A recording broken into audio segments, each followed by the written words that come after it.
Shalom semuanya. Ya, perkenalkan nama saya Kasan. Saya seorang kontraktor yang Tuhan panggil untuk melayani. Pada pagi hari ini saya ingin membagikan apa yang Tuhan taruhkan di hidup saya, yaitu kesaksian pribadi saya berjalan bersama Tuhan. Tema hari ini tentang bebas dari kemiskinan. Ya, mungkin bisa ditampilkan. Ya. Yang pertama, Tuhan ajari saya untuk melemparkan kuk ya. Ya, kita baca dari Kejadian 27 ayat yang ke-38 sampai 40. Demikian firman Tuhan. Kata Esau kepada ayahnya, "Hanya berkat yang satu itukah ada padamu ya Bapa? Berkati aku ini juga ya Bapa." Dan dengan suara keras menangislah Esau. Lalu Ishak ayahnya menjawabnya, "Sesungguhnya tempat kediamanmu akan jauh dari tanah-tanah gemuk di bumi dan jauh dari embun dari langit di atas. Engkau akan hidup dari pedangmu dan engkau akan menjadi hamba adikmu. Tetapi akan terjadi kelak apabila engkau berusaha sungguh-sungguh, maka engkau akan melemparkan kuk itu daripadamu." Saya ingin bersaksi tentang diri saya sendiri ya. Saya berasal dari keluarga yang benar-benar kami ini ya miskin ya. Cuman Tuhan taruhkan di hati saya untuk berani melangkah gitu. Ketika saya melangkah kuliah di Bandung, itu hanya dengan kenekatan saja. Dasarnya nggak ada, karena untuk kuliah pun orang tua saya harus menjual rumah satu-satunya yang kami miliki, dan nilainya cuma 4 juta ya. 1 juta buat bayar uang pangkal, dan sisanya buat mereka hidup sehari-hari. Itu benar-benar mepet banget dan serba kekurangan. Ada kuk yang diletakkan pada Esau. Ya, kuk ini berbicara tentang belenggu, berbicara tentang beban yang membuat orang itu tidak bisa leluasa bergerak. Seperti itulah keadaan saya pada waktu saya belum mengenal Tuhan. Ada kuk kemiskinan yang saya alami. Tetapi pada waktu saya berkuliah di Bandung, teman saya memperkenalkan Yesus kepada saya. Dan singkat cerita saya mengenal Yesus secara pribadi. Awal-awal saya ketika saya datang kepada Tuhan, saya itu baca firman Tuhan, itu seperti saya itu termangu-mangu ya. Saya baca firman Tuhan, saya terus renungkan. Kadang saya baca firman Tuhan itu bisa sampai pagi, sampai jam 3 pagi dan tidak mengenal waktu. Terus baca dari pagi, baca terus renungkan, dan saya terpesona dengan firman Tuhan. Ada satu firman yang berkata, orang yang kesukaannya ialah Taurat Tuhan dan merenungkan firman itu siang dan malam, ya seperti pohon yang ditanam di tepi aliran air, yang menghasilkan buahnya pada waktunya, yang tidak takut ya akan masa apapun, karena apa saja yang dikerjakannya berhasil. Itu yang saya kerjakan. Saya tergila-gila dengan mencari pribadinya Tuhan. Saya tergila-gila dengan firman Tuhan. Bagi saya ini, wow, kenapa saya baru tahu ada firman Tuhan berbicara seperti itu? Karena saya berasal dari agama yang lain. Ada satu ketika awal-awal saya ikut dalam persekutuan, nah hari itu ada pengumuman tentang ada retret ya di kota Malang, di Batu Malang, dan retret itu akan dilakukan besok pagi, akan dilakukan besok sore. Jadi waktu itu mereka berkata, "Kasan, kamu aja yang berangkat." Saya terdiam sebentar, karena untuk datang ke persekutuan itu saya dalam kondisi, ya maaf ya, sedang dalam kondisi buang air terus, nggak berhenti. Sebentar-sebentar saya harus ke kamar mandi. Tetapi saya sampaikan kepada pemimpin saya bilang, kondisi saya dalam kondisi seperti ini. Tapi mereka berkata, "Kami berdoa untuk kamu dan berangkatlah." Waktu itu saya bilang, "Oke, saya sepakat." Saya berangkat ke kota Surabaya, waktu itu masih naik bus siang ya, bus siang itu bus nggak ada AC-nya, bus dengan yang berhenti tiap terminal berhenti. Jadi hari itu saya kalau setiap ke terminal, saya berhenti, saya cari toilet. Dan nanti ganti bus lagi, ketika sampai di terminal yang berikutnya, saya cari lagi toilet, dan begitu seterusnya. Itu saya lakukan begitu susah ya, di tubuh saya, di jasmani saya, tapi ada gelora yang Tuhan taruhkan di hati saya, dan saya selalu berkata, Tuhan, di terminal berikutnya saya akan sembuh. Di terminal yang berikutnya saya akan sembuh. Pada waktu saya memasuki pinggiran kota Surabaya, di situ waktu saya minum, saya katakan, Tuhan, ini kali saya sembuh. Dan setelah saya minum, itu benar-benar saya mengalami kesembuhan. Kemudian ketika saya sampai di tempat retret itu, saya merasakan bagaimana mengejar Tuhan, mencari Tuhan, itu mengubahkan saya. Ya, ketika saya pulang dari retret tersebut, saya mengalami pengalaman yang baru kali itu saya alami. Sepertinya saya nggak lagi di bumi gitu loh. Saya seperti lagi di surga, lagi berjalan-jalan gitu. Saya bilang, kenapa suasana ini yang saya alami? Tetapi kerinduan saya untuk mencari Tuhan membuat saya diubahkan oleh Tuhan. Seperti yang Esau alami, waktu itu Yakub berkata, waktu itu Ishak berkata, waktunya ketika engkau sungguh-sungguh, maka engkau akan melemparkan kuk itu daripadamu. Jadi ini satu pelajaran yang saya dapatkan dari Tuhan, untuk melepaskan kuk, untuk melemparkan kuk, cari Tuhan sungguh-sungguh, kejar Tuhan sungguh-sungguh, maka kuk itu akan dilemparkan dari hidup kita. Yang kedua, mungkin bisa ditampilkan PPT-nya.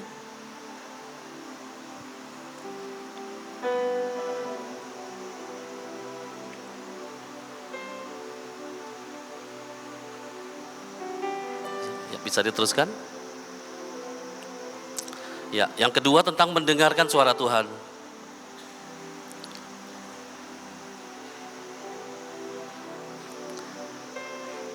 Jadi kunci yang Tuhan berikan kepada saya adalah ketika saya kuliah di Bandung itu, keadaan sangat-sangat mepet sekali, dan saya makan itu kadang kemakan satu hari cuma satu kali ya. Dan itu makan terkadang cuma nasi putih dengan ada kerupuk, dan itu yang saya alami hari demi hari. Dan waktu itu saya cerita kepada orang tua saya bilang, hari itu saya sudah mengenal Yesus, jadi saya masuk Kristen. Nah, ketika saya mengatakan itu kepada orang tua saya, mereka berkata, mulai hari ini kamu ini bukan keluarga kami lagi, dan kami bukan keluarga kamu. Mulai hari itu orang tua saya berkata bahwa kami putus hubungan. Tetapi sesungguhnya yang terjadi bukan hanya putus hubungan, tetapi putus juga secara ekonomi. Hari-hari itu ada teman saya yang berkata, sebelum orang tua saya mengatakan itu, mereka berkata, sekalipun orang tua kamu menolak kamu, tetapi aku menerima kamu. Awal-awal ketika saya mengikuti Yesus, teman-teman saya ngajarin saya tentang bagaimana berjalan ya dengan melakukan apa yang menjadi kehendak Tuhan. Jadi saya ikutin saja. Nah, waktu itu saya bilang sama Tuhan, kalau orang tua saya sudah tidak memberikan kepada saya lagi uang, padahal uang yang saya dapatkan itu pun sangat pas-pasan, saya mau berhenti saja kuliah, saya mau pergi ke Batu Malang, dan saya mau menjadi hamba Tuhan saja. Itu yang saya taruhkan di hati saya. Tetapi ada satu orang teman saya berkata, Kasan, saya dapat dari Tuhan, kamu selesaikan kuliah kamu. Nah, kita baca firman Tuhan.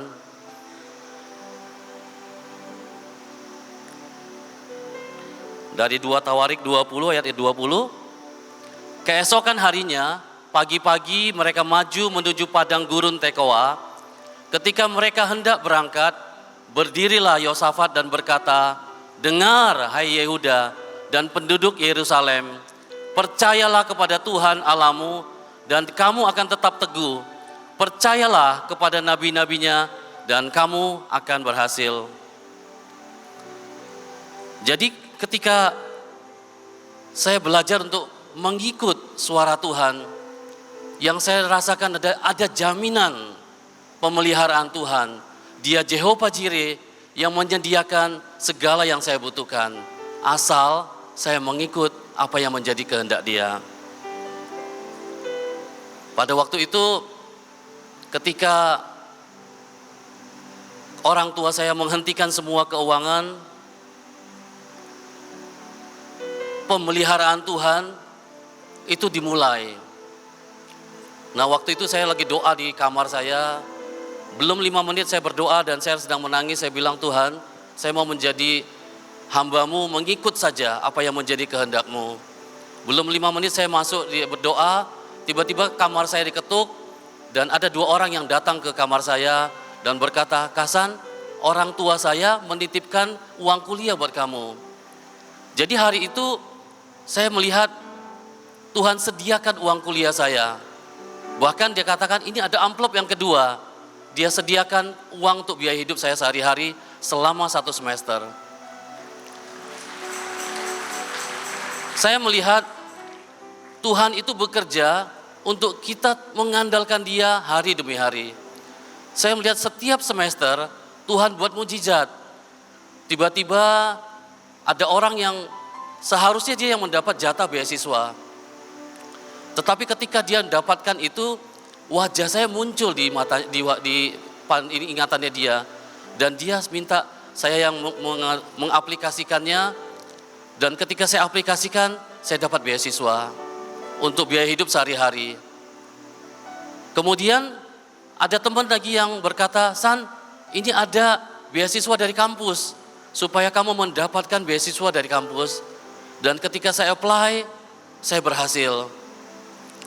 Pemeliharaan Tuhan dari 1 bulan ke bulan yang berikutnya itu terus menerus.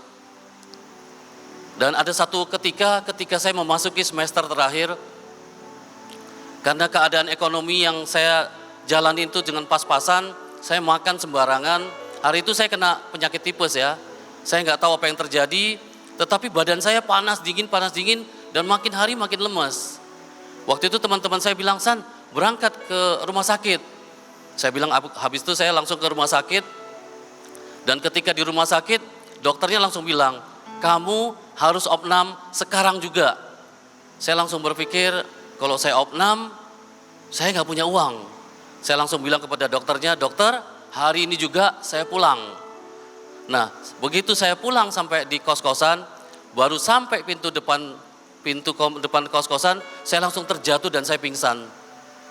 Saya nggak tahu apa yang terjadi, dan tiba-tiba saya tahu bahwa saya ada di rumah sakit Boromeus. Dan ketika itu, saya nggak tahu berapa jam saya tertidur. Ada satu hal yang ketika saya lagi membuka mata saya, di tengah-tengah malam, waktu itu saya melihat ada seorang nenek-nenek yang memakai pakaian Jawa, dengan sarungnya, dengan pakaian klasiknya, rambutnya panjang putih, matanya melotot, dan dia mendekati saya pelan-pelan. Dan ketika dia sudah sedekat saya kira-kira kurang dari 30 cm, dia ulurkan tangannya dengan jari-jarinya, dengan kukunya yang tajam-tajam, dia mau cekek saya. Tiba-tiba saya katakan, Yesus. Dan tiba-tiba seperti asap hilang. Saya cuma melihat iblis mempunyai rencana untuk membunuh saya. Mungkin dengan sakit penyakit, tetapi gagal. Mungkin dengan datang langsung, tetapi gagal. Kenapa? Karena ada jaminan pemeliharaan Tuhan yang Tuhan sediakan buat saya. Kemudian yang ketiga,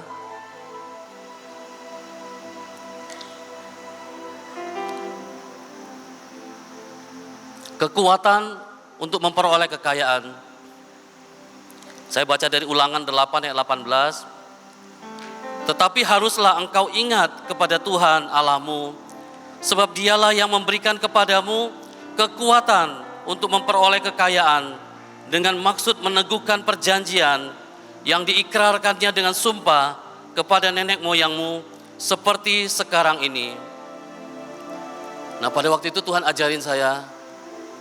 Yang pertama, waktu itu teman-teman saya ajarkan tentang orang Kristen itu ketika dia dapat sesuatu dari penghasilannya, dari uangnya, sisihkan persepuluhan.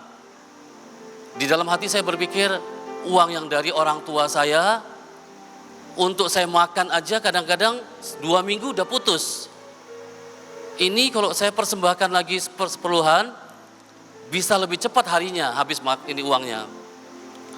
Tetapi karena ini adalah kehendak Tuhan, dan saya rasakan damai sejahtera, saya meletakkan 10% perpuluhan yang menjadi miliknya Tuhan.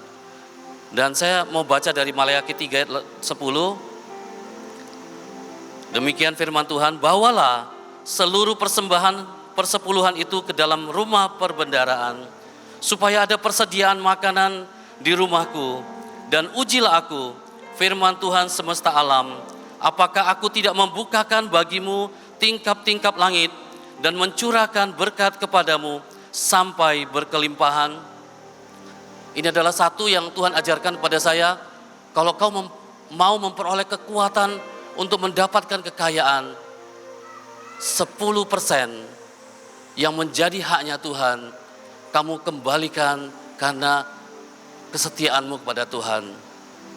Yang kedua, dari Yeskiel 44 ayat yang ke-30, demikian firman Tuhan, dan yang terbaik dari buah sulung, apapun dan segala persembahan khusus dari apapun, dari segala persembahan khususmu adalah bagian imam-imam. Juga yang terbaik dari tepung jelaimu harus kamu berikan kepada imam, supaya rumah-rumahmu mendapat berkat. Saya ingin bersaksi sedikit ya, waktu saya kuliah di semester terakhir, saya dapatkan pekerjaan untuk bekerja sebagai seorang konsultan. Ya, gajinya kecil sekali karena masih mahasiswa. Nah, di tengah-tengah saya bekerja itu, nah yang anehnya pas saya mau mendapatkan gaji, ada satu orang pemimpin saya berkata, Hasan, setiap orang Kristen harus belajar yang namanya buah sulung. Ketika kamu terima buah sulung, persembahkan kepada Tuhan. Waktu itu saya berpikir, buah sulung ini saya pakai, gaji 1 bulan pertama ini saya pakai buat kebutuhan saya, untuk bayar kos 1 bulan pun nggak cukup. Apalagi saya persembahkan, bagaimana saya melangkah untuk hari-hari berikutnya. Tapi waktu itu saya belajar untuk setia kepada Tuhan. Dan saya ketika uang itu saya terima gaji pertama, saya persembahkan semuanya kepada Tuhan. Dan sesuatu terjadi. Ya, ketika saya mau berangkat kerja ke kantor, uang tidak ada. Jadi mau nggak mau saya harus jalan kaki ya. Dari kos-kosan saya ke kantor bekerja, itu kira-kira sekitar mungkin 7 kiloan lah ya. Saya jalan kaki 7 kilo, pulang lagi 7 kilo. Nah, yang repot adalah ketika jam makan siang. Teman-teman waktu itu ketika jam makan siang, ya waktunya mereka keluar semua dari kantor. Nah, saya itu ketika jam makan siang juga saya pergi keluar. Tapi saya pergi ke taman dan saya berdoa sama Tuhan. Ketika itu bagi saya tantangan, ya, kekurangan itu bukan merupakan satu yang mematikan, tetapi itu adalah sesuatu yang dinaikkan kepada Tuhan. Ya, intimidasi itu tidak mematikan, ya, ketetapan hati untuk mengikut Tuhan itu membuat semuanya itu sebagai olok-olok saja. Nah, waktu jam makan siang selesai, saya pulang ke kantor lagi, dan saya tetap bekerja. Nah, ketika saya bekerja, kira-kira jam 3 sore, itu pemilik perusahaan tuh mengeluarkan ya gorengan ya. Bagi saya gorengan itu sangat nikmat ya. Bagi saya gorengan itu sangat sedap ya. Karena Tuhan menyediakan apa yang menjadi kebutuhan saya. Saya melihat ketika Tuhan menyuruh Abraham, persembahkanlah Ishak, anak sulungmu itu sebagai korban di gunung yang akan ditunjukkan pada Tuhan. Ketika Ishak nurut, ketika Abraham nurut dan membawa Ishak ke gunung Moria, ketika hendak dipersembahkan, Tuhan yang menyediakan. Dia katakan, Jehovah Jireh, di atas gunung Tuhan menyediakan. Jadi bagian kita, ketika kita mempersembahkan buah sulung, percayalah sebenarnya Tuhan sudah menyediakan buat kita. Ya, yang keempat, mungkin bisa ditampilkan.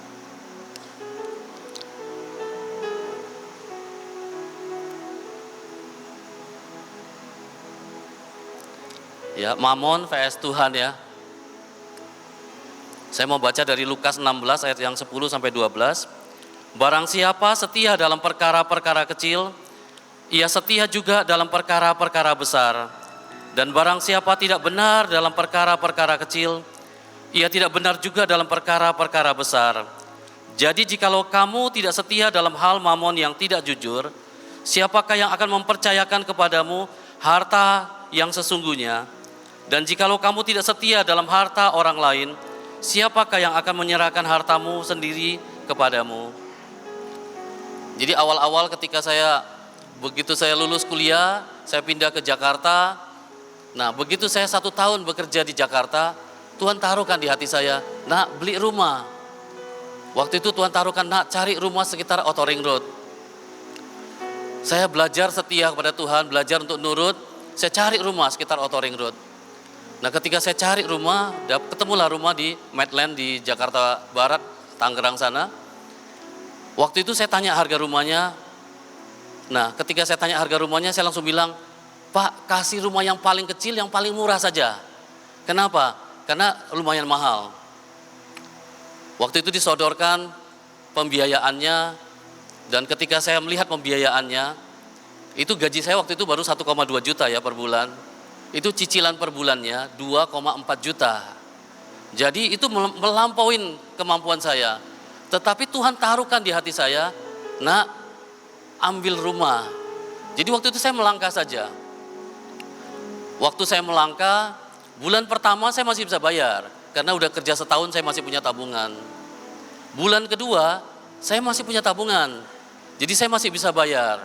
Orang tua saya tahu, dia bilang, ini bahaya, udah anguskan aja lah. 2 bulan yang sudah kamu bayar, biarkanlah. Tetapi saya bilang tidak, saya akan terus melangkah.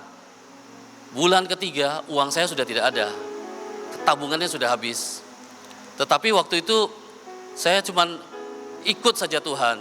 Ada satu teman saya yang waktu itu berkata, San, dia bilang, saya dengar suara Tuhan. Dia bilang begini, Tuhan berkata, jikalau engkau tetap setia, maka aku akan memberikan kepadamu apa yang menjadi kerinduan hatimu.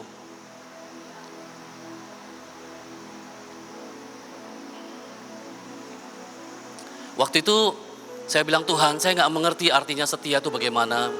Tapi saya mau mengikut engkau selangkah demi selangkah seperti yang kau mau.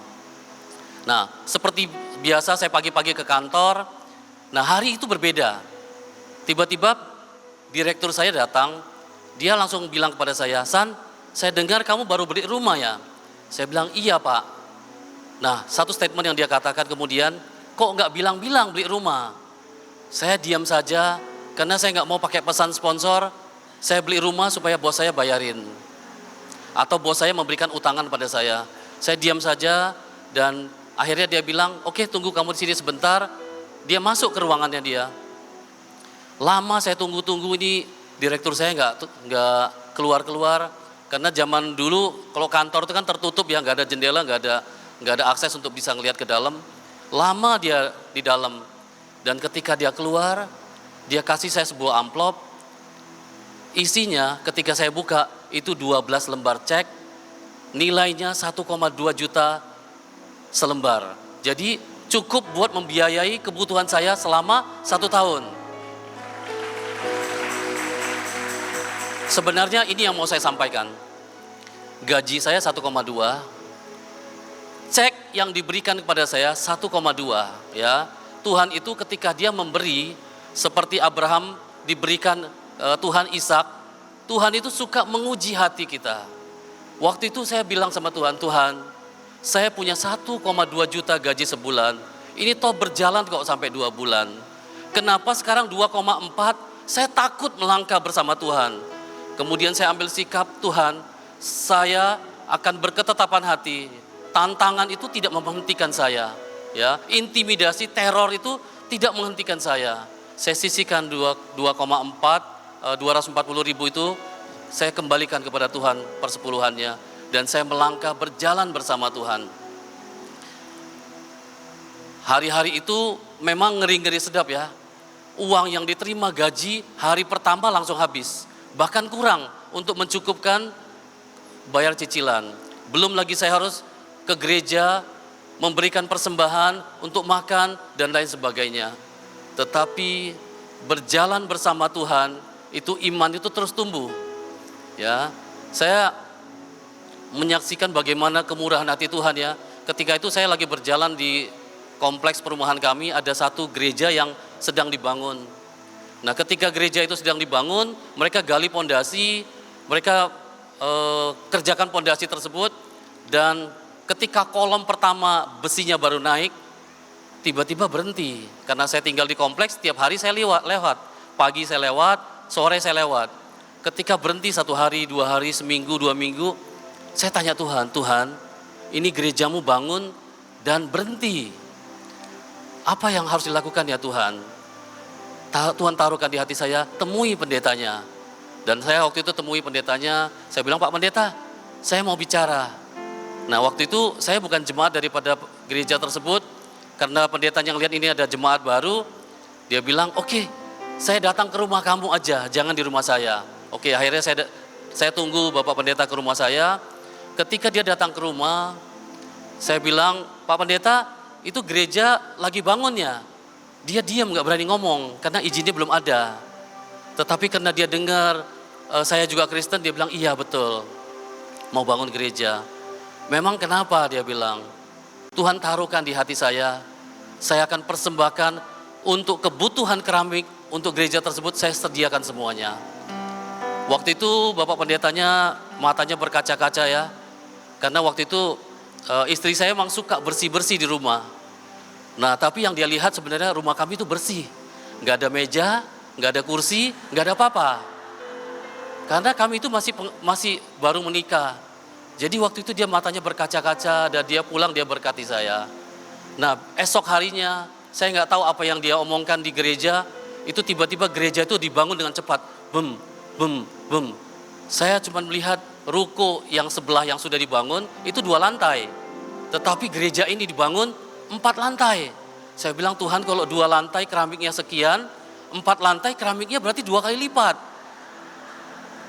Nah, saya cuma melihat gini, kalau Tuhan yang menyuruh, kalau Tuhan yang memberikan perintah, maka Dia Tuhan yang menjamin kita.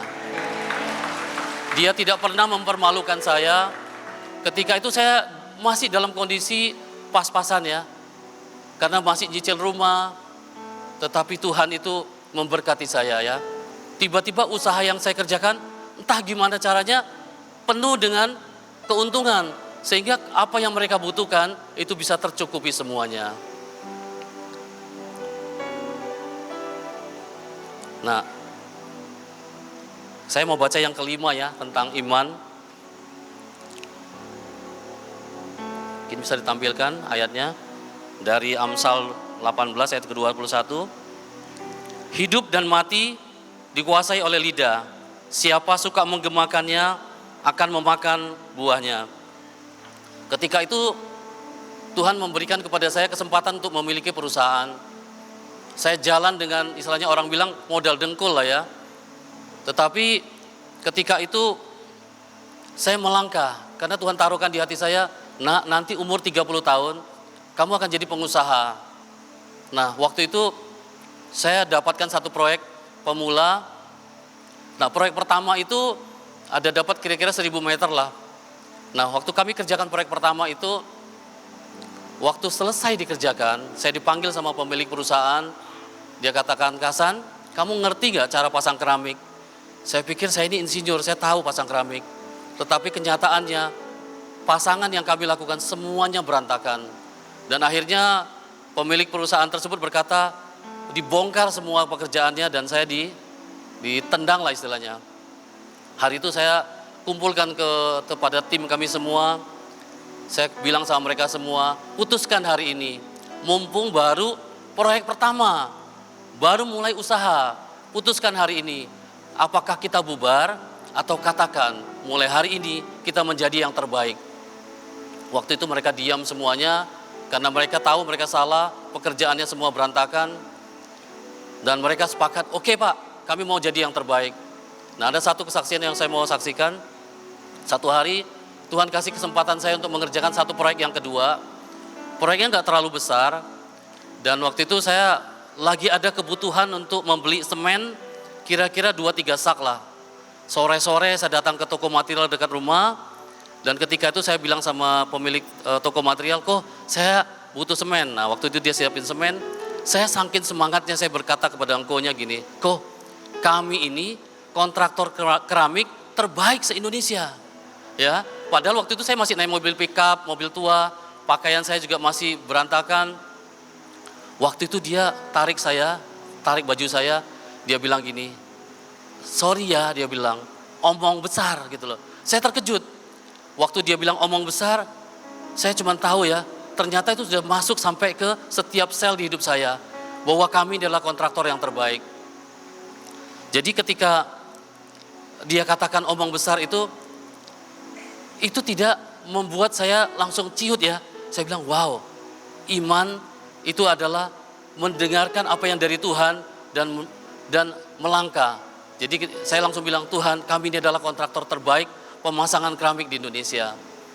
Dan berjalannya waktu, ya, Tuhan percayakan kepada kami mengerjakan proyek-proyek dari Belanda, dari Inggris, dari Australia, dari Jepang, dari Singapura. Begitu banyak perusahaan besar yang Tuhan percayakan pada kami. Yang Tuhan ajarkan untuk kita lepas dari kemiskinan adalah melangkah dengan iman. Hidup dan mati dikuasai oleh lidah. Siapa suka menggemakannya akan memakan buahnya. Ya.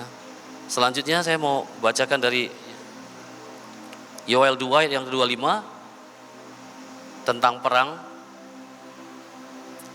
Demikian firman Tuhan, aku akan memulihkan kepadamu tahun-tahun yang hasilnya dimakan habis oleh belalang pindahan, belalang pelompat, belalang pelahap, dan belalang pengerip, tentaraku yang besar yang kukirim ke antara kamu. Jadi pada waktu itu Tuhan ajarkan kepada saya, nak, kalau engkau mau lepas dari semua kemiskinan, engkau juga harus perang. Nah, satu hari waktu kami masih awal-awal mau mulai usaha, Tuhan bilang, nak, pergi ke satu perusahaan besar di Indonesia dan kamu perang di sana. Nah, hari itu saya datang ke satu kontraktor terbesar di Indonesia, dan saking semangatnya saya datang tuh pagi-pagi sebelum orang kantor pada datang. Jadi waktu saya datang, saya tanya Tuhan, Tuhan, ini apa yang harus dilakukan? Tuhan cuma ngomong, nak, pegang pilar di kantor-kantor tersebut dan doa urapi. Jadi saya datang ke kantor, masih jam 7 pagi, biasanya kalau jam kantor kan jam setengah 9, jam 7 saya udah nyampe. Jadi saya pegangin pilarnya, saya doa di sana. Yang terjadi adalah apa? Saya ditangkap sama security, ya.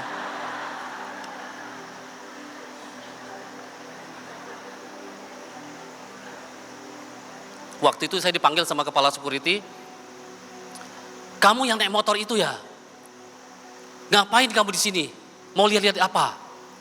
Saya diem. Ketika itu saya diinterogasi di ruang resepsionis. Ketika saya lagi diinterogasi tersebut, datang direktur daripada perusahaan tersebut. Ketika direktur itu datang, dia sapa saya, Kasan lagi ngapain gitu ya. Saya langsung bilang, wow, pertolongan Tuhan tepat pada waktunya. Saya datang ke kantor orang, tidak ada janjian, tidak ada meeting, ya. Tetapi Tuhan itu ya selalu bela lah ya. Jadi ketika dia ngomong gitu kepada saya, security-nya langsung senyum pada saya, ya. Saya waktu itu bilang sama security-nya, Pak, saya bilang, saya sebenarnya sedang menguji perusahaan Bapak, saya bilang. Saya bilang, bagus sistem security di sini. Nah, semenjak saya doa di tempat itu, tiba-tiba sesuatu terjadi ya. Saya selama ini kalau mau ikut proyek dari perusahaan tersebut nggak pernah bisa menang, kalah terus. Kenapa? Mereka sudah punya jagoan kontraktor yang mereka punya. Tetapi semenjak saya doa di situ, sesuatu terjadi. Ketika saya mendengarkan ada orang yang berkata, saya sebenarnya dapat tender dari proyek yang besar, ya ini satu event yang besar sekali di sana. Tetapi dia bilang bahwa dia tidak mau mengerjakan proyek itu semua. Dia mau kerjakan separuh saja. Waktu itu saya dengar, karena saya ada di situ. Langsung saya pulang ke rumah, saya bilang, Tuhan, saya mau ambil proyek ini di dalam nama Tuhan Yesus. Itu aneh ya. Tender sudah berlangsung dan dia yang ditunjuk oleh kontraktor utama untuk jadi pemenangnya. Tetapi pemiliknya nggak setuju-setuju terus. Tiba-tiba jam-jam siang kira-kira jam 11, saya ditelepon sama pemilik perusahaan. Dia katakan, Hasan, kamu bisa datang nggak ke proyek? Saya bilang bisa Pak, karena saya tadi pagi baru doa untuk proyek tersebut. Saya dipanggil dan kemudian dia bilang, hari ini juga masukkan penawaran. Nah waktu itu saya masukkan penawaran.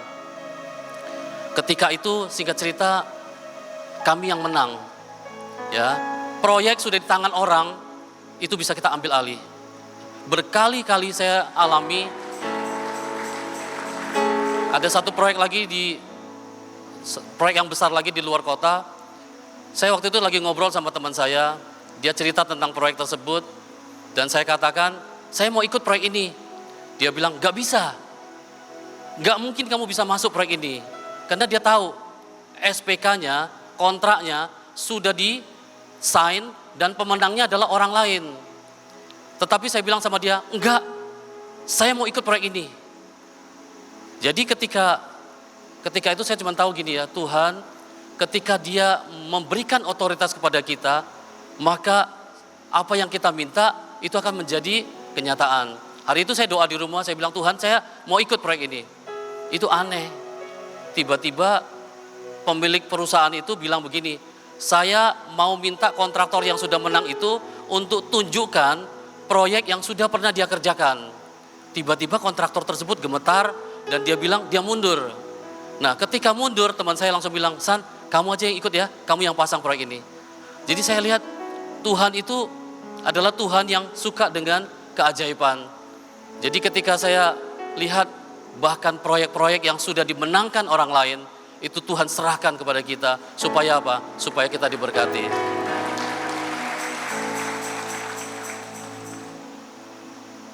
Ketika Tuhan berkata, kita diberi kekuatan untuk memperoleh kekayaan, maka jalanlah bersama Tuhan. Ada satu kesaksian yang saya mau saksikan. Ketika itu saya sedang mengerjakan, ada beberapa proyek, ada sekitar 3 proyek lah. Nah proyek-proyek tersebut waktu saya kerjakan, ini istilahnya orang bilang ini proyek thank you ya. Proyek yang istilahnya basa-basi dan gak ada uangnya. Ketika itu saya bilang sama Tuhan, Tuhan ini proyek sampah semua saya bilang. Gak ada untungnya, tetapi saya harus kerjakan karena menyangkut nama baik. Ketika saya hadapkan kepada Tuhan, tiba-tiba saya dengar Tuhan bicara, Nak kenapa kamu tidak ubah sampah jadi emas? Saya diam sebentar. Langsung saya bilang, oke Tuhan, sepakat. Sampah jadi emas. Jadi ketika saya datang ke proyek tersebut, saya langsung bilang, sampah jadi emas. Saya datang lagi ke proyek lagi, sampah jadi emas. Kemudian saya naik ke atas, saya doa, saya deklarasi di atas, saya bilang, Tuhan, saya take over otoritas atas keuangan di tempat ini. Saya take over tempat ini di dalam nama Tuhan Yesus. Itu saya lakukan. Kadang-kadang Tuhan katakan, Nak, urapi ya. Saya waktu itu pernah ada satu proyek lumayan tinggi ya, mungkin hampir 35 lantai. Ngurapi 35 lantai dari yang paling atas sampai paling bawah, sampai di bawah kaki saya gemetar semua. Saya urapi dari lewat tangga ya, bukan lewat lift ya. Lewat lift kan cuma 2 menit ya. Lewat tangga darurat ya. Tapi keajaiban terjadi. Ketika itu ada satu proyek yang saya masukkan harga-harga dan invoice sedang dikirimkan ke proyek tersebut. Waktu itu yang kirim invoice adalah kurir ya. Waktu dikirim kurir ke sana, orang keuangan saya dibilang gini, Pak, tagihan kita ditolak. Saya terkejut, tagihan ditolak. Nah tapi dia ngomong lagi, tapi Pak, dia bilang, ini aneh dia bilang. Tagihan kita disuruh buat jadi 2 kali lipat. Nah ini kan nilainya bukan angka kecil ya, namanya proyek kan pasti angkanya besar ya. Saya bilang, wow, cepat hari ini juga kirimkan tagihannya. Kirimkan, jangan sampai dia berubah pikiran. Akhirnya dikirimkan invoice yang kedua dan tidak berapa lama dibayarkan kembali kepada kami dan nilainya 2 kali lipat. Saya pikir ini adalah suatu keajaiban. Biasanya kalau kita masukin invoice, orang biasanya nawar ya. Ini enggak, dikasih 2 kali lipat. Kalau bukan Tuhan yang kerjakan, siapa lagi? Ada satu proyek yang ketika itu saya bilang, Tuhan, ini sampah jadi emas. Nah, satu ketika saya sedang lagi masukin penawaran harga. Nah, ketika masukin penawaran itu, kita masuk ke level procurement ya. Waktu itu ditawar sama dia, tawarlah 20% bisa turun. Kemudian dia bilang, Pak, ini nanti ditawar lagi sama manajer loh.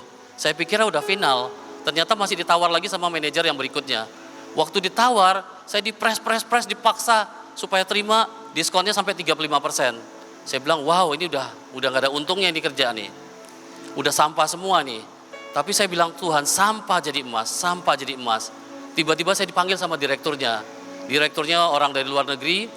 Waktu dia bilang gini, San, semua hasil negosiasi kamu sama bawahan saya buang. Saya bilang berapa ini dia mau tawar lagi ya? Udah turun segini merendah, mau jadi berapa lagi nih ya?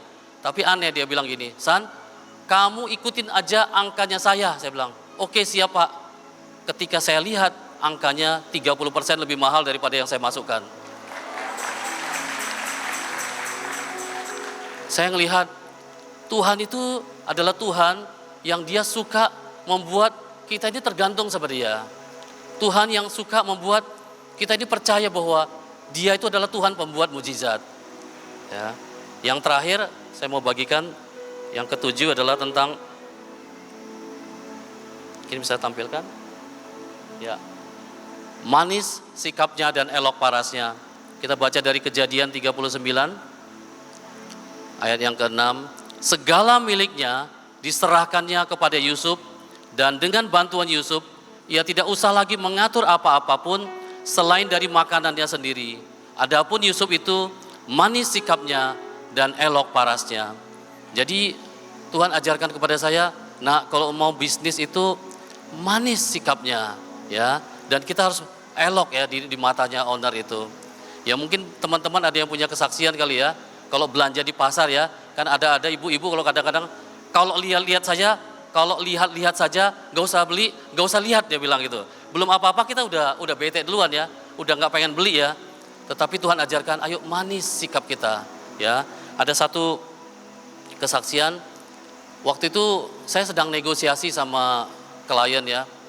Waktu sedang negosiasi, saya melihat bahwa ini owner ini kira-kira ini sedang mengarahkan saya untuk naikin harga. Jadi saya naikinlah harganya sampai 2 kali lipat. Ketika saya naik sampai 2 kali lipat, tiba-tiba mereka bilang, hari ini kita mau negosiasi. Nah, waktu kami negosiasi itu, saya tanya sama istri saya, ini gimana ya harganya ya? Kita udah naikin hampir 2 kali lipat, kita mau turunkan berapa ini? Karena waktu itu direktur yang datang, ada sekitar 12 orang direktur yang datang. Ini proyek besar sekali, dan waktu itu kami doa sama Tuhan, dan Tuhan katakan, nak, harganya sudah pantas, harganya sudah pas. Jadi saya udah tahu jawabannya, tidak turun ya. Jadi waktu saya datang ke ruang direksi tersebut, semua udah kumpul direksi-direksi, mereka bilang begini, Pak, sudahlah, langsung aja sekarang diskon 35%. Nah, kalau diskon 35% udah naik harga 2 kali lipat, berarti kan masih masuk ya. Tetapi kan Tuhan ngomong sama saya, harganya sudah pas, harganya sudah net. Nah, waktu itu Tuhan ajarkan, nak, manis sikapnya. Jadi saya bilang sama mereka, Pak, boleh enggak ya, saya bicara sedikit, saya bilang, saya tahu proyek ini sudah ditenderkan cukup lama. Saya enggak mau menghabiskan waktu bapak-bapak, jadi saya kasih harga sudah net, saya bilang. Jadi mereka diam sebentar, dan mereka katakan, masa enggak bisa turun lagi, dia bilang. Akhirnya mereka coret sedikit, ya kira-kira turun 50 juta dari angka yang inilah, angka yang minor sekali lah, cuma 0,0 sekian persen, hampir nggak ada turunnya. Habis itu mereka bilang, oke, kalau gitu kamu tunggu minggu depan, kami akan kasih keputusannya.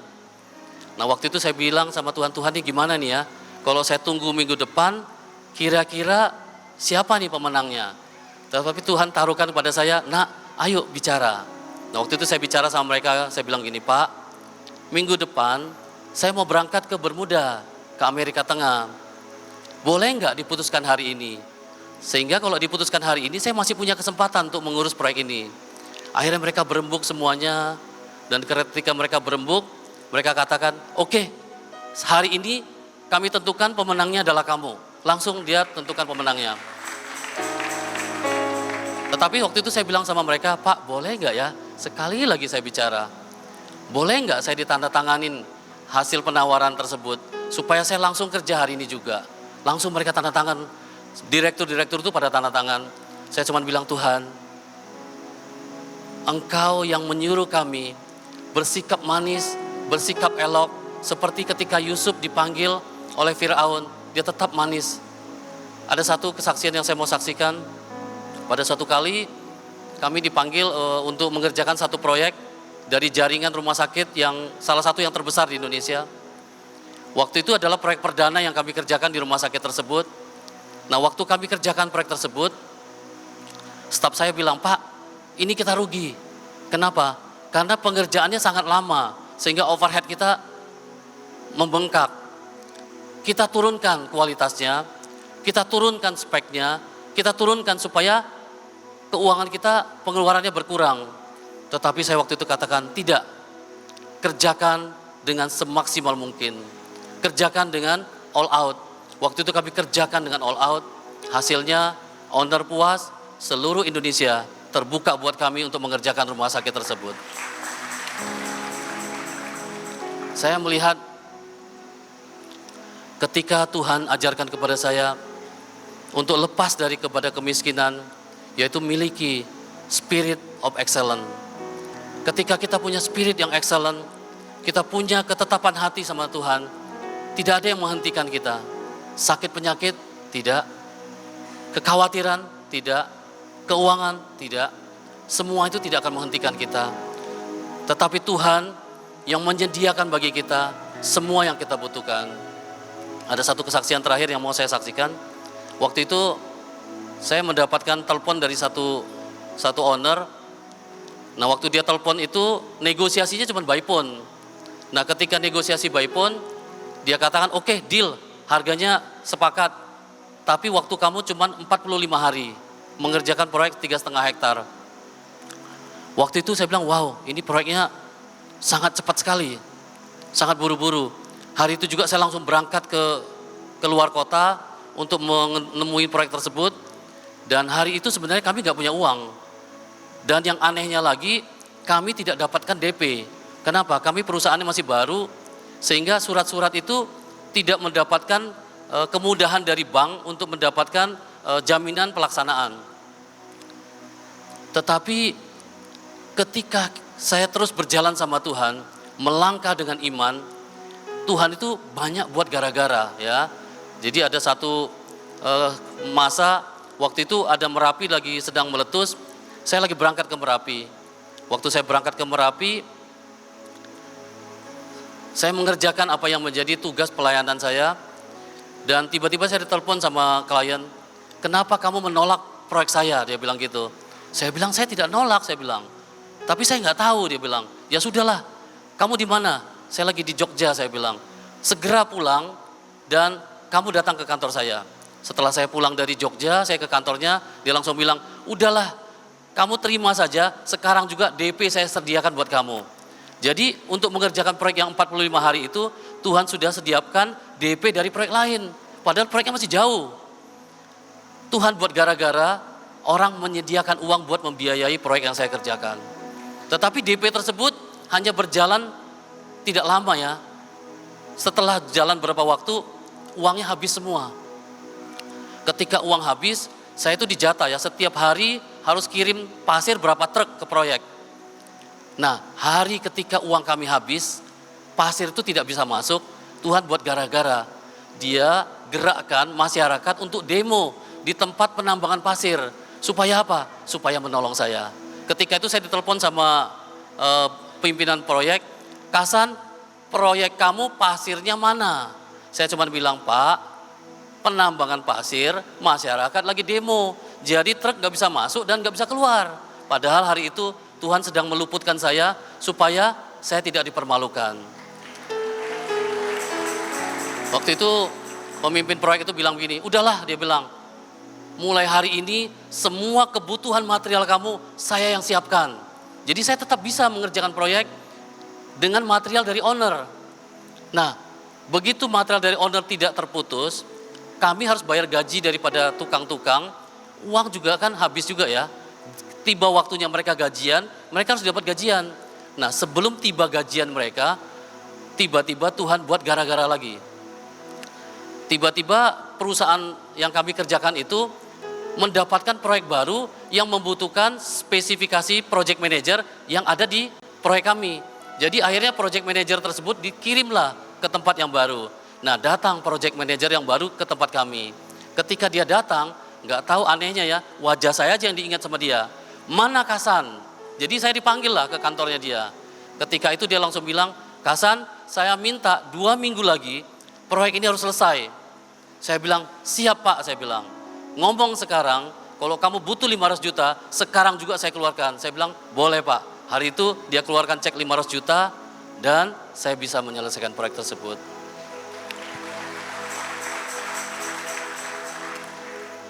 Saya cuman waktu saya doa tadi pagi pada Tuhan, Tuhan, ketika Engkau memberkati kami, sebenarnya yang kami butuhkan adalah bukan berkat itu. Ketika Engkau melimpahi kami, sebenarnya bukan kelimpahan itu yang utama, tetapi yang utama adalah kami mendapatkan hati-Mu. Nah, ketika saya doa tadi pagi, Tuhan tuh bilang, Spirit of Excellence. Jadi saya mau ajak semua rekan-rekan di tempat ini, kalau engkau masih mengalami kemiskinan, masih ada kuk kemiskinan, masih ada kesulitan yang kau alami di hidupmu, engkau tidak leluasa untuk melakukan apa yang menjadi kebutuhan keuanganmu. Pagi hari ini Tuhan mau memberikan Spirit of Excellence. Engkau boleh angkat tanganmu dan kita mau doa sama-sama. Kita mau minta Master of Breakthrough, terobosan yang daripada Tuhan itu terjadi di hidup kita.